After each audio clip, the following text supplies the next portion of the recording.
Okay. Okay. Happy November 6th. This is St. Leonard's Day, and it's an Egyptian day, which is inauspicious, so always looking out for that. St. Leonard, known for dragon slaying, is commemorated today. He is the guardian spirit of St. Leonard's Forest in Sussex, England. Cool. And then November 7th, there's no entry at all. So, yeah. So, what I did do to find out a little more about it is I looked up find out about this St. Leonard. Let's see, I'll put this here for you. St. Leonard. Yeah, okay, Fox Day. How was your Fox Day? Okay, so St. Leonard's says, where'd it go? Here we are. St. Leonard's, his feast day, November 6th. He is the patron of political prisoners, imprisoned people, prisoners of war, and captives. Also of women in labor, as well as horses. And St. Leonard's death was in 559. I wonder if this will translate in. Here's a picture of St. Leonard. Oh, yeah. Well, yeah. Good looking fellow there. So, and again, this is from Catholic.org. You know, they're the one who declare the saints. He's holding in his left hand, no, in his right hand he's holding a Bible. In his left hand he's holding, which appears to be a pair of handcuffs, which makes sense being the patron of prisoners. According to unreliable sources, although it's listed here on Catholic.org, he was a Frank courtier who was converted by Saint Remigius. He refused the offer of a see from his godfather, King Clovis I, and became a monk at Misi. He lived as a hermit at Limoges and was rewarded by the king with all the land he could ride around on a donkey in a day for his prayers, which were believed to have brought the queen through a difficult delivery safely. Well, I guess if your prayers bring the delivery of a queen through, then that would make you a patron of delivery, of labor. He founded Nobalic monastery on the land so granted him, and it grew into the town of Saint Leonard. He remained there evangelizing the surrounding area until his death. He is invoked by women in labor and by prisoners of war because of the legend that Clovis promised to release every captive Leonard visited. His feast day is November 6th. Very interesting. Oh, a little bit more. St. Leonard and St. Leonard redirect here. Okay. For similarly named people and places, see St. Leonard. St. Leonard of Noblac or of Limoges or Noble, also known as Leonard, Leonard, Leonhardt, Leonard, Leonardo, Anard. He died in 559 AD, is a Frankish saint closely associated with the town and abbey of Saint Leonard de Noblat in Haute-Vienne in the Limousin region of France. He was converted to Christianity along with the king at Christmas, year 496. Leonard became a hermit in the forest of Limousin, where he gathered a number of followers. Leonard or Leonard became one of the most venerated saints of the late Middle Ages. His intercession was credited with miracles for the release of prisoners, women in labor, and the diseases of cattle. Traditional biography states, according to the romance that occurred to his name, recorded in an 11th century Vita, Leonard was a Frankish noble in the court of Clovis I, founder of the Merovingian dynasty. Hey, that's kind of important. I mean, if you're going to follow that kind of thing. He was converted to Christianity along with the king at Christmas 496 by Saint Remigius, Bishop of Remis. Oh, Remy. Leonard asked Clovis to grant him personally the right to liberate prisoners whom he would find worthy of it at any time. Cool. Leonard secured the release of a number of prisoners for whom he has become a patron saint. Then, declining the offer of a bishopric, a prerogative of Merovingian nobles, he entered the monastery at Missy near Orleans, under the direction of Saint Mesmin and Saint Lee. Then, according to his legend, Leonard became a hermit in the forest of Limousin, where he gathered a number of followers.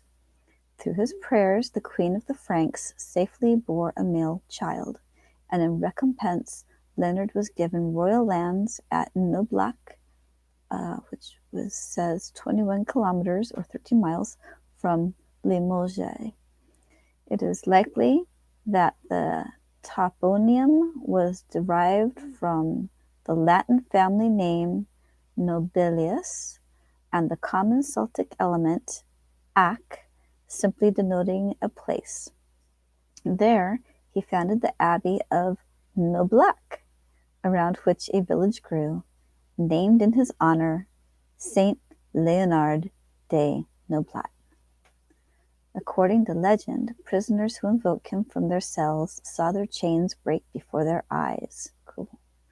Many came to him afterwards, bringing their heavy chains and irons to offer them in homage. A considerable number remained with him, and he often gave them part of his vast forest to clear and make ready for the labors of the fields, that they might have the means to live an honest life. Diffusion of cult. In the 12th century, although there is no previous mention of Leonard either in literature, liturgy, or in church dedications, his cult rapidly spread, at first through Frankish lands, forming the release of Bohemond I of Antioch in 1103 from a Danishmend prison, where the successful diplomacy was inspired by Leonard of Noblac. Bohemond, a charismatic leader of the First Crusade, subsequently visited the Abbey of Noblac, where he made an offering in gratitude for his release. Bohemond's example inspired many similar gifts, enabling the Romanesque church and its prominent landmark bell tower to be constructed. About the same time, Noblac was becoming a stage in the pilgrimage route that led towards Santiago de Compostela. Leonard's cult spread through all of Western Europe. In England, with its cultural connections to the region, no fewer than 177 churches are dedicated to him. Leonard was venerated in Scotland, the Low Countries, Spain, Italy, Switzerland, Germany, particularly in Bavaria, and also in Bohemia, Poland, and elsewhere. Pilgrims and patronage flowed to Saint Leonard de Noblac. Leonard became one of the most venerated saints of the late Middle Ages. His intercession was credited with miracles for the release of prisoners, women in labor, and the diseases of cattle. His feast day is 6th November, when he is honored with a festival at Bad Tolz, Bavaria. He is honored by the parish of Kirkop, Malta, on the third Sunday of every August. Oh, cool. Here's a picture of the Romanesque Church of Saint Leonard and Saint Leonard de Noblat, Haute Vienne. Nice one, huh? Yeah. Okay. Since the Vita written in the 11th century is without historical value according to the Catholic Encyclopedia, one may approach the legendary Saint Leonard, whose bones lie in the Romanesque Collegial Church, by means of the historic village instead of the other way around. The growing tide of pilgrims passing on their way to Santiago inspired romances to publicize more than one locally venerated saint along the pilgrim routes. San Martial is another example of a saint of the Limousin whose dramatic vida helped attract pilgrims to his shrine. The village below the shrine of Saint Leonard, perched on its hilltop site, had its origins in the 11th century, when under the jurisdiction of the Château of Noblac, it was first encircled with walls, a necessity of life in the region. It developed as a small center of commerce in the 13th century, based on forges and foundries, perhaps the origin of the saint's association with chains, yeah, that's what it says, and leatherworking, with communal councils who were in charge of defending its rights and privileges, its liberties in the medieval sense. A history of the commune written by the local antiquary and historian of the Limousin, Louis Guibert, in 1890, was reissued in 1992. Today, Saint Leonard de Noblat, Haute-Vienne, population 4,766 in 1999, is one of the UNESCO World Heritage Sites connected with the routes to Santiago. It retains the Romanesque collegial church, that is, and is its bell tower, 52 meters or 171 feet tall. Its old houses follow a medieval street pattern with many streets converging in a public space by the former abbey church. In the 19th century, a paper mill and a porcelain manufactory were added to its commerce. The place is now also attracting visitors as an overnight stop on the Tour de France. Yeah. The town is also famous for its native son, the scientist Joseph Louis Gay-Lussac, whose life was 1778 to 1850. There is a small museum in his honor. In the Alpine regions of Bavaria, Saint Leonard is regarded as the traditional patron of farmers. Many Bavarian communities carry out traditional processions or rides on his feast day. Community members wear a traditional costume, usually drindles for the women and lederhosen for the men. Noble dedications. Various places refer to the saint. Notable among these is the town of St. Leonards-on-Sea in East Sussex. There we go. Sussex is also home to St. Leonard's Forest. This part of England has a significant number of dedications to St. Leonard. Some of the best known are the parish church of St. Leonard in Hythe, Kent, with its famous ossuary and the ambulatory situated beneath its chancel, and St. Leonard's Shoreditch in Shoreditch, London. There's a cluster of dedications in the West Midlands region, including the original parish churches of Bridgenorth, now a redundant church and used for community purposes, and at Bilston, as well as White Ladies Priory, a ruined Augustinian house. Interesting. The largest hospital in northern medieval England was an Augustinian foundation dedicated to St. Leonard in York. Its partial ruins are to be found in the museum gardens, although Undercroft remains lie some 100 yards away and are used as a bar under the York Theatre Royal. In Newton Abbot, Devon, there is both a chapel of ease dedicated to St. Leonard, first recorded in 1350, and a replacement church built in 1834. The chapel was near the Bridewell prison. There is also a church dedicated to St. Leonard in Wallingford, Oxfordshire. The church is Saxon in origin, but it was heavily rebuilt in 1849 in the Victorian Gothic Revival style by architect Henry Hackwell. Several German churches are dedicated to the saint, including St. Leonard, Frankfurt. In Italy, almost 225 places are dedicated to the saint, equally distributed in the north. In Friuli, there's the oldest Italian church dedicated to this saint in 774, as well as in the south, where the shrine was introduced by the Normans. Normans and Saxons. Well, this guy got around. The shrine can be found even in Italian islands such as Sicily, Sardinia, Ischia, Procida. In September 2004, a national meeting of the Italian parish churches dedicated to the saint took place in the small village of Panza di Ischia, where a small chapel of St. Leonard was transformed into a church in 1536. The Mediterranean nation of Malta contains a single parish dedicated to the saint in the town of Kirkop. Kirkop's parish church was founded on the 29th of May, 1592. The saint is known as San Leonard Abate in Maltese. In Portugal, the parish and church, late 12th century, of Atugia de Balia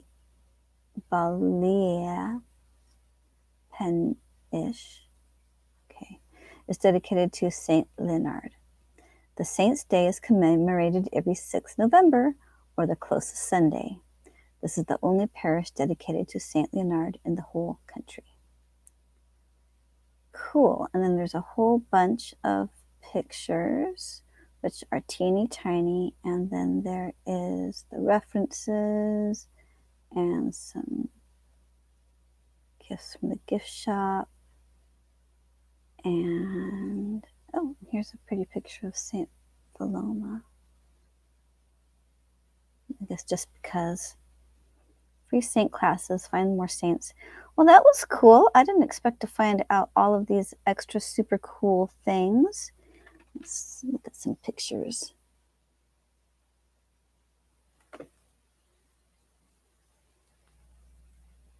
Okay, this is his tomb. Oh, I'm glad I looked in for some more things. Okay, what does this one say? Saint Peter and Saint Leonard. Is that what that is? No. Saint Peter, Saint Martha, Saint Mary, Saint Magdalene, and Saint Leonard by Correggio. Here we go. Group shot. Hanging. They're just, chilling. Doing their saint stuff. A pretty one. Wow, I find it very interesting that he went to all these places and they keep mentioning limousine. I wonder if that has to do with the origins of the word. 15th century painting of Saint Sebastian, Saint Leonard, and Saint Catherine. Ooh, Saint Catherine. She's one of my gals.